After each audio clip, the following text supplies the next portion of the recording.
It's time for From the Shortgrass, presented by UAMS Health Orthopedics and Sports Medicine with Trey Schapp.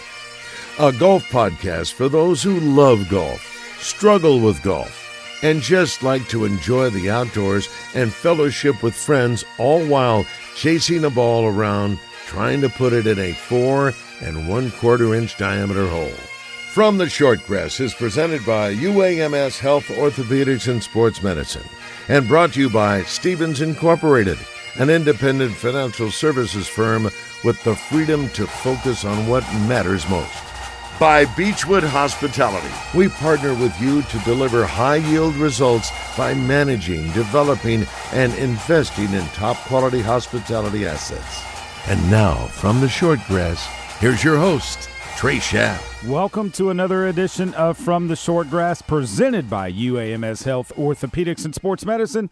I am your host, Trey Schapp. Tommy Fleetwood finally breaks through and gets his first PGA Tour win, and with it, the FedEx Cup. Fleetwood shoots 18 under par over the 4 days at East Lake in Atlanta. He wins by 3 shots over Russell Henley and Patrick Cantlay, who finished tied for 2 at -15. Corey Connors, Cam Young, and Scotty Scheffler finished tied for 4th at -14. It's the first win for Fleetwood, the Englishman, who wins on the PGA Tour for the first time, but also that coveted FedEx Cup and the big money prize that goes with it. Here was Tommy Fleetwood after his win. I never really felt like it wouldn't happen, but there's always doubt there. But I always sort of had belief in myself that you keep knocking on the door, you keep putting yourself up there, you keep playing well, keep learning from all of the near misses, and you keep putting that into action in the next tournament or the next tournament or the next time you get a chance. At some point it's going to happen. The people that win the most, I always feel like it's, if you look at what the best players do and try and copy it, whether you're as good as them or not is a different story. But if you watch what they do and you copy as much of it as possible, I think that's a good way to go. And I think the guys that win the most, they're in contention so much. They're up there all the time. And that's where I want to be. I want to be up there. And it's taken me a while to get this done, like to get this first win. And I've never looked at it as just trying to win once. I've always had the mindset that I want to win multiple. I want to win plenty. It's just that the first one seems to have taken a long time. The next one might take a long time. I don't know. But I've always had the mindset that I just want to be one of the best players in the world. I want to keep putting myself in contention, and yeah, I always felt like it would probably happen. Congratulations to Tommy Fleetwood on his first win on the PGA Tour, and with it, the FedEx Cup. UAMS Ortho Now is now open at the Orthopedic and Spine Hospital at UAMS Health. If you have an orthopedic injury, sports, work, or anything else, walk in and see the best in orthopedic care. No appointment needed. Ortho Now, open Monday through Friday, 8 to 8, and Saturday, 8 to noon. Thomas Pieters is a Belgian professional golfer who plays currently on the European Tour and Live Golf. He started playing golf at the age of 5 during a family vacation in South Africa. As a junior, he competed in international events like the European Championships, British Boys, and the British Amateur. In college, he attended the University of Illinois, where he was coached by former PGA Tour player Mike Small. Thomas Pieters, born in Belgium, sat down with me at Live Golf Chicago a couple of weeks ago at Bolingbrook Golf Club. On the tee, Thomas Pieters. Thomas, thanks for joining me on From the Shortgrass. So do you remember, 5 years old, first time picking up a golf club, what that was like? No, I don't remember that. I've got early memories, but it's more like my kids are doing summer camps right now, and I have lots of good memories from summer camps at the golf course, playing football on the driving range. There was no rules, which I loved about my golf club. You know, at the time I didn't know we had those super posh and lots of rules kind of golf clubs. I loved it when I was young. What was it like growing up in Belgium and trying to learn the game? I didn't know any different. We had one teaching pro, looking back, very different methods of like a very different approach to teaching the game. It was just kind of just feel, no technique. It was only when I was 13, 14, that's when I had a good coach, and he taught me the basics of the golf swing. When were you hooked on the game, do you think? At that age? Pretty early, but it was because I was playing with my brother and my sister and my family, and we just loved being out there. How did you come to the States? I mean, University of Illinois, what got you over here to America?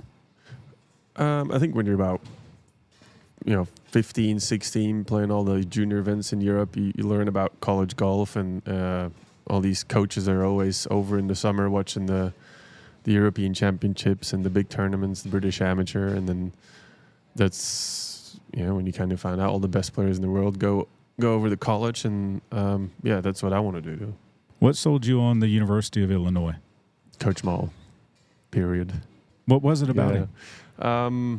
The fact that he still played. He was very well respected by all the other coaches that were recruiting me. Nobody had, nothing bad to say about him. He was one of the few coaches that was talking to my parents before talking to me, and I thought that was, I'm a big family guy, and that was very important to me. Yeah. Being this far north in the winters had to be tough to try and work on the golf game. How were you able to do that? They have a great indoor facilities like most schools up north now, but they must have been one of the first ones to have like a very, very good indoor. They got loads of donors that put down big money. And I like seasons. I like taking a break in the winter. You actually get to focus on school a little bit. I don't like Florida weather. I just don't do well. So Too humid? Yeah, too humid, too warm. I'm allergic to grass, so that's not great. That's not good for a golfer to be allergic to grass. What type of grasses do you like to play on? Just normal bent, please. Really firm, like links type. That's the best, I think. Yeah. Yeah, I mean, I think of the bent grass greens, the way the ball just rolls on them. It's almost like if you could find the line, if you hit the line, you know it's going in, right? Yeah, and you, like a links type of like a fairway, you can't cheat. You strike it well, it flies or it goes where you aim. And like, when did you know you wanted to turn professional? Early on, or when you were in Illinois at college? No, pretty early on. I mean, we had, I think, as a 12-year-old, you look at the British Open or the Masters on TV, and you dream about being a pro. So pretty early, I would say. Did you stay up late at night or early in the morning to watch the Masters and maybe the U.S. Open or PGA Championship? The three majors that are played in the States. Yeah, we'd stay up pretty late, and then the British Open. It's fantastic. It starts at like 7 in the morning. You're up from 7 watching it till 6 or 7 at night. It's fantastic. All day long, right? Yeah. I mean, it's amazing when you're able to watch that. I mean, over here in the States, I mean, you got to get up at 2 a.m. to start watching it, but you've got golf all day long. You're right about that. It's nice. Right. A great time of the year. Yeah. What parts of your game suit you well, do you think? My ball striking has always been my strong point. My short game's always been pretty good. My putting is streaky, but because I hit a lot of greens, I can get away with it sometimes. If I have a good putting week, then I'm up there. This golf course, Bolingbrook Golf Club, what do you like about it? It's a ball striking golf course. Small greens. They added loads of tees this year, which even plays more in some of these hands that strikes it well. And I'm playing well, so I'm looking forward to this week. Yeah. What do you like about Live Golf? The quickness, being at home more. I think that's one of the most important things. Why most of us did this. I love the shotgun. I love it. Anytime I go back and I play another tournament, wherever it is, and you get the bad side of the draw, it pisses me off more than it used to. Than when I still played on tour. So why is that? It's just more fair. Now you get the same wind, you get rain, everybody gets it at the same time. I think it's more fair, yeah. That's a good point. I never thought about that, but you're right. I mean, take the British Open, for example. I mean, the Open Championship, if you get the bad part of the draw there, you could not make the cut. Exactly, yeah. And then you would always tell yourself, like, it would even out throughout the year, but sometimes it just doesn't. Just get unlucky sometimes. Yeah. But I can understand the fact of the shotgun. Everybody's out there at the same time. It's a good point. When you look at your future, where do you see yourself going? Do you have goals set? I like the consistency I've got now, but I'd like to kind of step it up a couple notches. Just I'd like to contend a bit more. Obviously, I'd love to win out here. But long-term goals, not really. I'm pretty happy with my life at this moment. What parts of your game do you think you need to work on? It's always my putting. It's my lag putting, my speed. That's about it. Maybe hit a few more fairways, but that comes down to maybe hitting what shot you're hitting off the tee, decision making. Yeah. If you were to talk to an amateur junior golfer and you told them, here's what you need to do to try and get on this path towards potentially being a professional golfer, what would it be? Everything inside 100 yards just needs to be tight. That's where you score. Yeah. When you say tight, how tight does it need to be? Do you need to know, like, to the number what club you need and how to hit that? Everything within, like, under 130 yards, you got to land it within 2 yards up and down your target, I would say, yeah. Would you say that spending more time short game putting as opposed to trying to bring out the driver and just bomb it away is more conducive to that? For sure, 100%. I mean, all these kids now, they can hit it so far. If you just get it out there, and then if your short game's amazing, you can be out here. Best golf course you've ever played? Carnoustie. Yeah. Did you play it in the wind, or did you have? I've played it wind, rain, snow, anything. Snow? Oh yeah. What was that like? Miserable. Because I've played it. I mean, miserable. In the snow. Yeah, at the Alfred Dunhill, and every time I'd be like, "F this! I'm never coming back." But because of the golf course, I love it. What draws you back there? I don't know. It's you got no water. You've just got tight golf holes. It's great links golf. Don't tell John Vandevelde there's no water there. Yeah. No, it's not going right. There. No, yeah. But it is a nice place. Mm-hmm. I love it. I think it's one of the great golf courses in the world. Fantasy foursome, living or deceased. I mean, you get to play with the best of the best. Living or deceased, 3 others that you would like to play around a golf with, who would they be? My brother, my sister, and then my parents. They can just play a foursome. That's easy. Yeah. Would you win? Of course I would win. So your brother and sister, are they older than you? Younger? Yeah, older. When did you start beating them at the game? My sister was a scratch golfer, so it took me a while. My brother was disinterested pretty soon. Probably when I was 14, 15, I was beating them. Yeah. Awesome. Thomas, thanks for the time. I appreciate it. Cheers. Thank you. I'm Dr. Lowry Barnes. When it comes to orthopedic care, there's no place like the Orthopedic and Spine Hospital at UAMS Health. We built this hospital just for you, with state-of-the-art surgical suites, advanced technology, and the state's largest group of fellowship-trained orthopedic surgeons. It's the best place in Arkansas to get you moving again. And if you need urgent orthopedic care, UAMS Ortho Now is right here for you at the Orthopedic and Spine Hospital at UAMS Health, where motion lives and service leads. Strength is measured not by the number of accounts. Strength is placing value on relationships. It's having the vision and the guts to invest in growth. It's the commitment to responsibly manage your money. At Stevens, we believe that our strengths build success, not only for us, but for our clients. Stevens, member NYSE, SIPC. The next time you travel to El Dorado and need overnight accommodations, the Haywood Hotel is where you need to stay. The Haywood El Dorado Tapestry Collection by Hilton is a great place to stay if you're in South Arkansas, listening to live music or playing the challenging Mystic Creek Golf Club. Take time and relax in their bar for a drink before going out on the town for dinner. The Haywood, 210 South Washington, right in the heart of downtown El Dorado. Search the Haywood El Dorado on the web or call 800-293-0718 for reservations. The Haywood, a Beechwood hospitality property. Welcome back to this edition of From the Short Grass, presented by UAMS Health, Orthopedics, and Sports Medicine. I am Trey Schapp.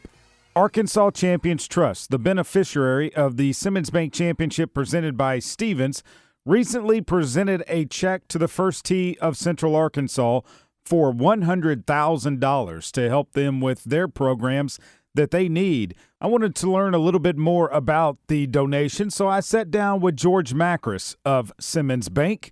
On the tee, George Macris. Mr. Macris, Arkansas Champions Trust and Simmons Bank Championship presented by Stevens presented a check to the First Tee of Central Arkansas, $100,000 after the first year of the tournament. Pretty generous donation, I would think. Well, we were glad to be able to do it. You never know that first year how the financial statement's going to look. Fortunately for us, we had a little black on the bottom line. We were able to do something the first year, and we're pretty proud of that.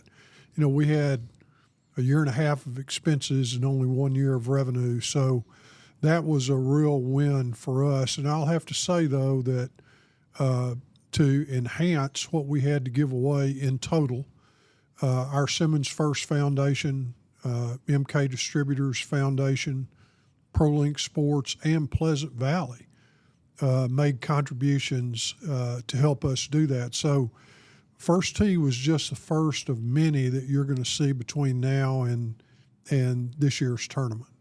I know we spoke right after the tournament that Sunday when we were sitting with Padraig. He's signing all the flags as your inaugural champion. Now that you've had some time to reflect and look back on that first year, assess how it went. You know, I think bottom line, it exceeded all of our expectations.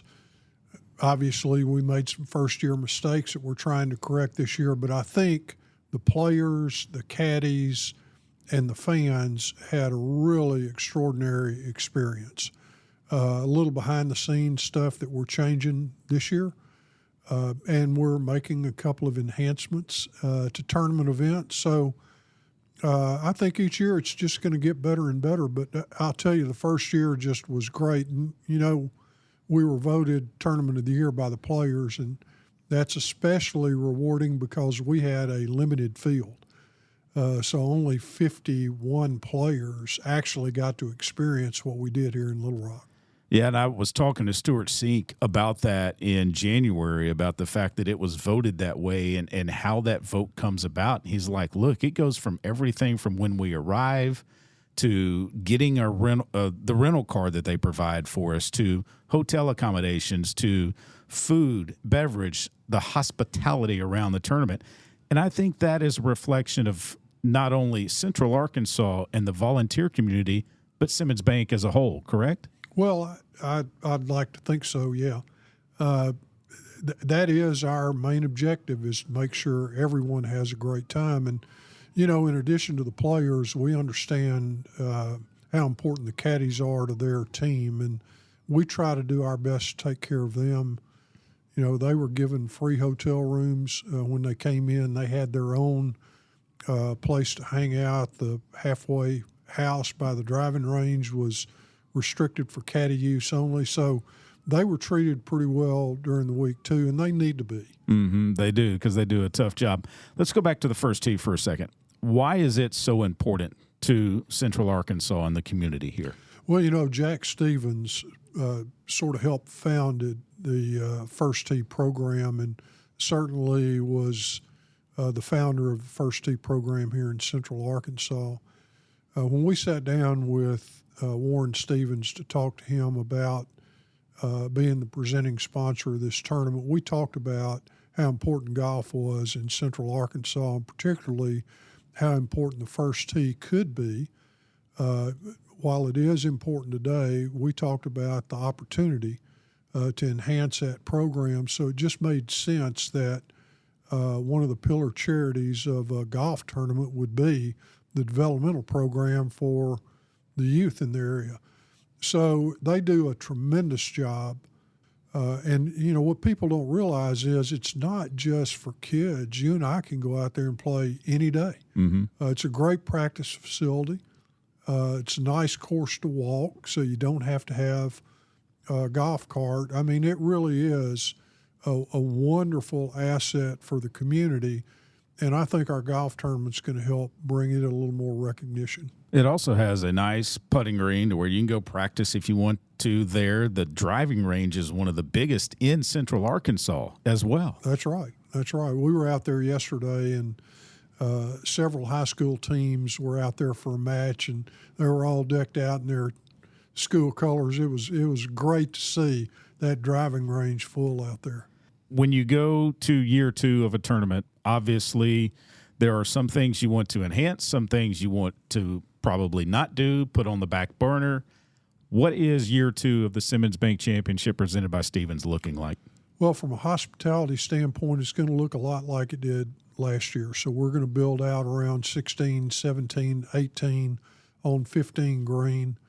I tell you, it's almost completely sold out of hospitality. I think we have a few left on 15, but 16 cabanas. They're going to be all cabanas this year.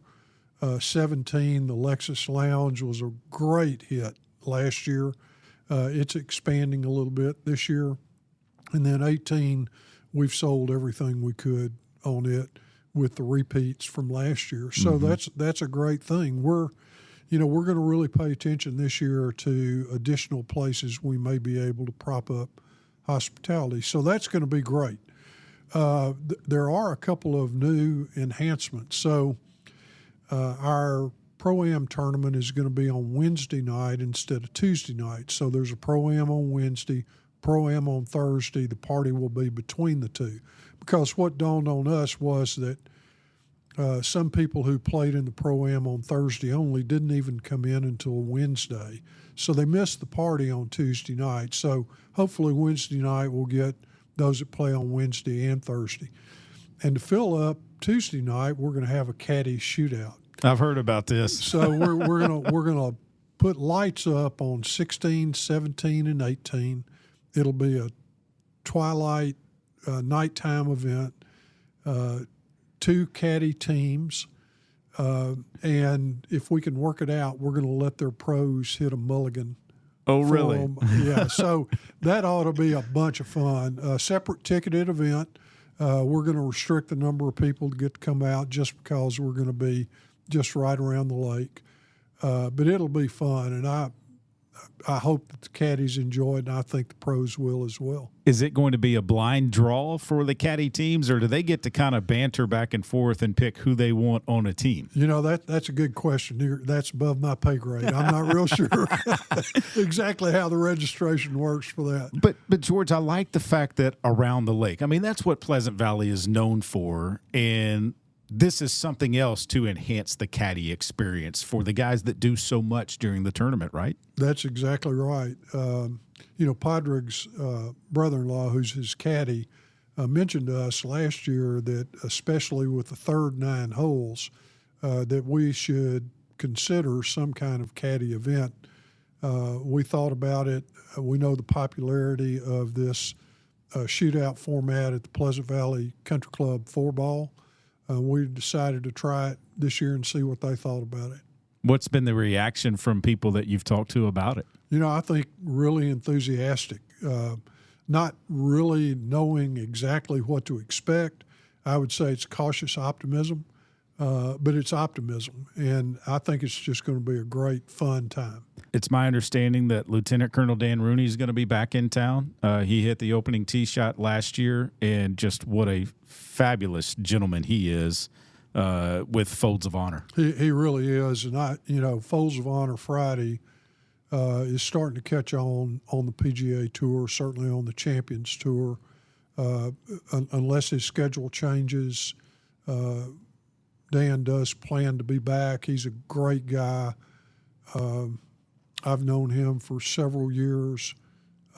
Anheuser-Busch is a big sponsor of Folds of Honor, so I've known him through our family business. A great fella, his schedule is packed. For him to take the time to come to this tournament really means a lot to us. And then on Saturday, obviously, the Razorbacks have a game in Fayetteville against the Auburn Tigers. That game kicks off in the early time period. So there'll be a little bit of time for a tailgate before play begins on Saturday, just like last year with Arkansas playing at Mississippi State. That's right. Last year we started the tailgate before the golfers teed off that morning with some youth clinics. You may recall that Brant Snedeker came over and spent a day and a half with us and gave a little clinic out there. Unfortunately, the rains came about the time the football game started and everybody disbanded. I'm not so sure that was a bad thing because the ways the crowds were developing, I'm not sure we could have handled it last year. We'll be prepared this year. But, yeah, we'll have, big screens showing the Razorback game, and it'll be a great atmosphere. Obviously, you can't predict the weather. Like you said, last year the only day you had rain was on that Saturday, and the crowds were building throughout the day. Is there anything that you could say to someone that might be on the fence that saw maybe a little bit of the Golf Channel broadcast last year that would entice them, get your tickets now for this year? Well, yeah, so